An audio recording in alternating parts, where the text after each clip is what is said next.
मैं Sachin Tendulkar, election commission of India का national icon, आप सभी से अपील करता हूं कि इस लोकसभा चुनाव में अपना वोट जरूर करें। आपका वोट आपका अधिकार है। चुनाव का पर्व देश का पर्व।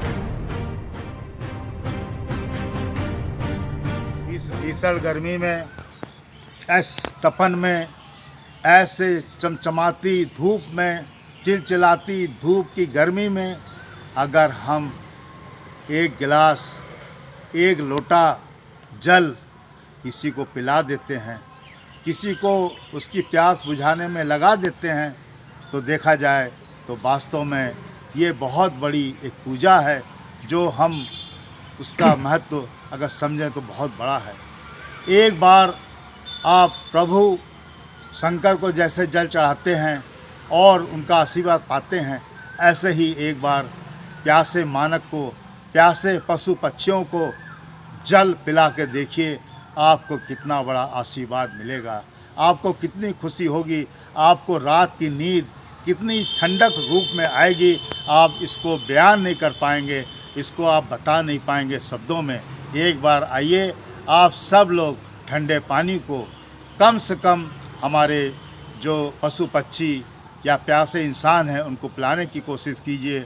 घरों के बाहर पशु पक्षियों के लिए पानी के घड़े रखिए, मनुष्यों के लिए घड़े रखिए और छोटी छोटी नादें रखिए जिससे कि पानी भरा जा सके और हमारे पशु पक्षी उसको पी सकें और गर्मी अपनी प्यास बुझा सकें। इस गर्मी में आप सबकी पहल इस कार्य में वास्तव में बहुत बड़ा आनंद देगी और भोले बाबा को जो जल चढ़ा रहे हैं उसके साथ साथ इनको जो जल दे रहे हैं, उन दोनों का आशीर्वाद पाकर आपका जीवन धन्य हो जाएगा। और ये गर्मी आप सब लोगों के सहयोग से हम सबकी और बेजुबान पशु पक्षियों सबकी बड़े शीतलता से, आनंद से कट जाएगी। आइए, आप अपना एक कदम, एक प्रयास आगे बढ़ाइए इस कार्य में। प्यासे को पानी पिलाइए, प्यासे को आप पानी पिला कर उनको संतुष्ट कीजिए, उनकी तृप्ति कीजिए। ज़रूर आपका कल्याण होगा, मंगल होगा और आपको स्वस्थ जीवन मिलने में कोई देरी नहीं होगी। आइए करके तो देखिए। जय हिंद, जय भारत।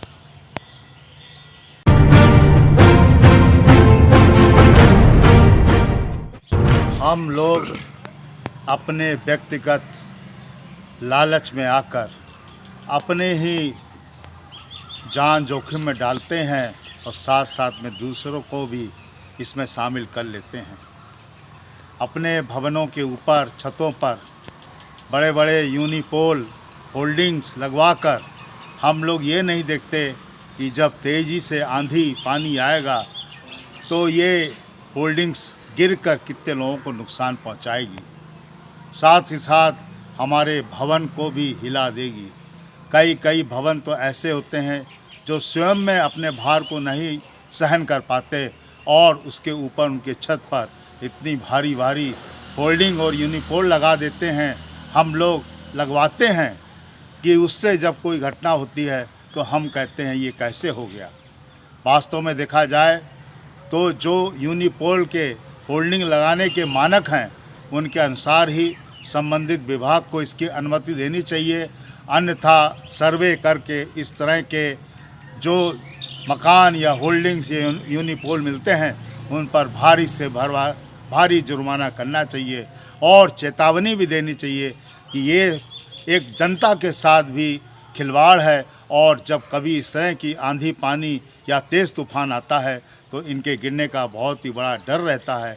इसलिए आप सब लोगों से विनती और अपील है कि एक छोटे से लालच में आकर मानव की जान को एक बहुमूल्य समझते हुए आप कम से कम उतने ही भारी भरकम या उतने ही मानक के होल्डिंग यूनिपोल या अन्य चीज़ें छत के ऊपर लगवाइए जो स्वीकृत हैं, जो भार को सहन कर सकती है बिल्डिंग, उतना ही लगाने की कोशिश कीजिए और इससे आप अपने के साथ साथ दूसरों को भी सहयोग देते हैं और सुरक्षा का भी ध्यान देते हैं।